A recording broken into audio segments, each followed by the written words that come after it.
Chers internautes et amis, je reviens vers vous au 59e jour du programme des 100 jours de prière mondiale de l'Église adventiste du 7e jour. Je viens vous apporter une bonne nouvelle. Et la bonne nouvelle, c'est que le deuil est rompu. Je vous invite à ouvrir la Bible dans le livre de Matthieu, chapitre 5, le verset 4. Matthieu, chapitre 5, verset 4. Le texte nous dit « Heureux les affligés, car ils seront consolés. » Heureux les affligés. Pouvons-nous mettre ces deux mots ensemble, heureux et affligés? Mais ce qui est important pour nous de noter, c'est que le texte ne s'arrête pas là, heureux les affligés, mais la fin du texte est extraordinaire. Heureux les affligés, car ils seront consolés. Le mot affligé ici vient du grec panthéo.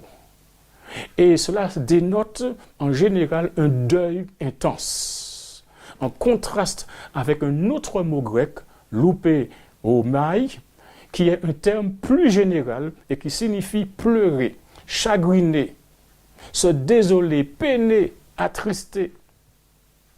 Voilà une citation tirée de ce livre Thoughts from the Mount of Blessing, Réflexion de la montagne de bénédiction, aux pages 9 et 10, et je cite. Le deuil ici en lumière est une véritable douleur du cœur due au péché. Et celui qui est attiré à voir Jésus élevé sur la croix discerne le péché de l'humanité. Il voit que c'est le péché qui a fouetté et crucifié le Seigneur de gloire. Il voit que bien qu'il ait été aimé avec une tendresse indicible, sa vie a été une scène continue d'ingratitude et de rébellion. Il a abandonné son meilleur ami et a mal utilisé le cadeau le plus précieux du ciel. Il a crucifié à nouveau le Fils de Dieu et a de nouveau transpercé ce cœur saignant et affligé. Il est séparé de Dieu par un gouffre de péché qui est large, noir et profond, et il pleure, le cœur brisé. Un tel deuil sera réconforté. En effet, la Bible dit dans Matthieu 5, verset 4, « Heureux les affligés, car ils seront consolés. » Dieu nous révèle notre culpabilité afin que nous puissions courir vers Christ, par lui être libérés de l'esclavage du péché et de jouir de la liberté des fils de Dieu. Dans la vraie contrition, nous pouvons arriver au pied de la croix et y laisser nos fardeaux. Pourquoi porter nos fardeaux alors que Jésus nous a invités à les lui donner? Alors, ma question que je voudrais que vous méditiez est la suivante. Avez-vous déjà pris le temps de réaliser pleinement ce que Jésus a accompli pour vous dans les heures les plus sombres de sa mort? Et en voyant le Sauveur élevé, crucifié et porteur du péché, laisserez-vous ces scènes pénétrer votre cœur? Alors que vous intériorisez son agonie de subir la seconde mort à votre place, la laisserez-vous vous ouvrir les yeux pour voir la souillure de vos péchés préférés? Pourquoi ne pas commencer aujourd'hui à pleurer vos péchés, en particulier ceux que vous n'avez pas voulu abandonner, ces péchés qui sont cachés en quelque part et qui sont des péchés mignons? Pourquoi ne pas abandonner ces choses par la grâce de Dieu aujourd'hui? C'est possible de s'en débarrasser. C'est possible de sortir de la tristesse occasionnée et infligée par le péché simplement en confessant ses fautes à Jésus. Et si vous le faites, il vous pardonnera. Il le fera avec beaucoup de joie. Il vous consolera et il vous donnera surtout la victoire. Et c'est là où la louange sera extraordinaire. Et comme Diane, vous pourrez louer Dieu pour l'opportunité qu'il vous est donné d'assister à un camp biblique appelé Armes virtuelles. Et elle déclare que ce fut une riche bénédiction pendant cette période où vous pourrez aussi louer Dieu comme Iris. Voyez-vous, Iris avait un problème. Alors écoutez ce problème. Peut-être que c'est votre problème. Iris était accro à Netflix, qu'elle regardait de façon excessive. Elle lisait quelques versets de la Bible pour se donner bonne conscience, pour essayer de se justifier, puis elle continuait à regarder.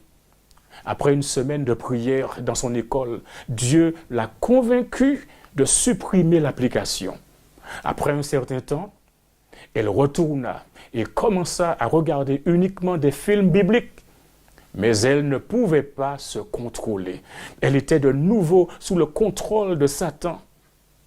Et réalisant ce qui se passait, elle a fait appel à Dieu. Elle a crié à Dieu. Et le lendemain, son pasteur lui donna en cadeau la Bible d'Andrews. Elle s'est réjouie.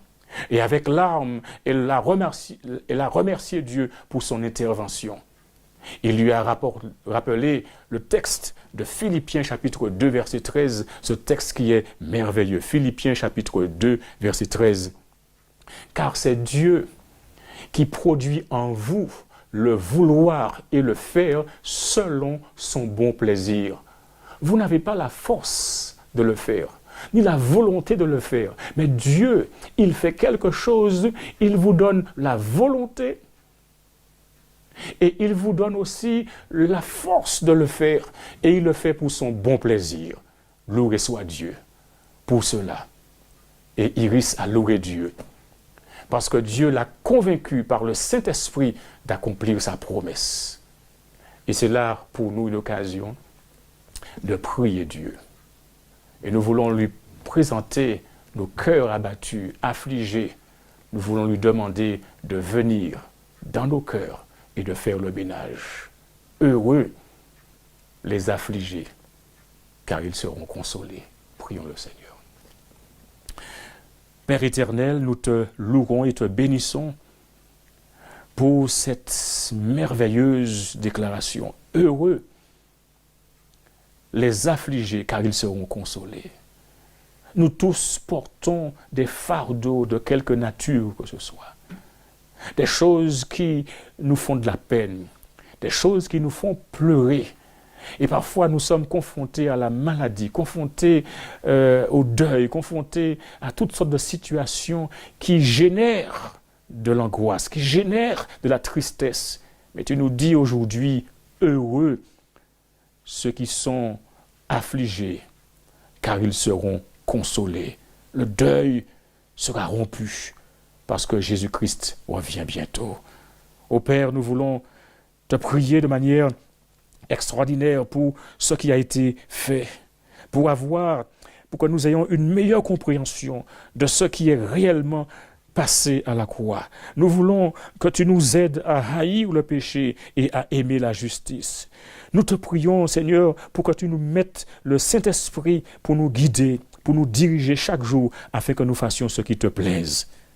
De manière particulière maintenant, nous prions pour le travail de prospection au Malawi, ainsi que pour un soutien financier pour démarrer un sanitarium et un travail missionnaire médical dans cette région. Nous prions pour que les gens ne déraisonnent pas avec les théories du complot, mais qu'ils fixent leurs yeux sur Jésus et sa vérité, qu'ils passent du temps avec ta parole.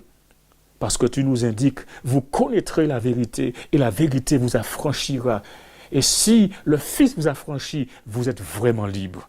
Nous prions, Père, pour les membres de l'Église adventiste 7e jour de Peter's Rest à Sainte-Croix, aux îles Vierges, dont le bâtiment de leur Église a complètement brûlé.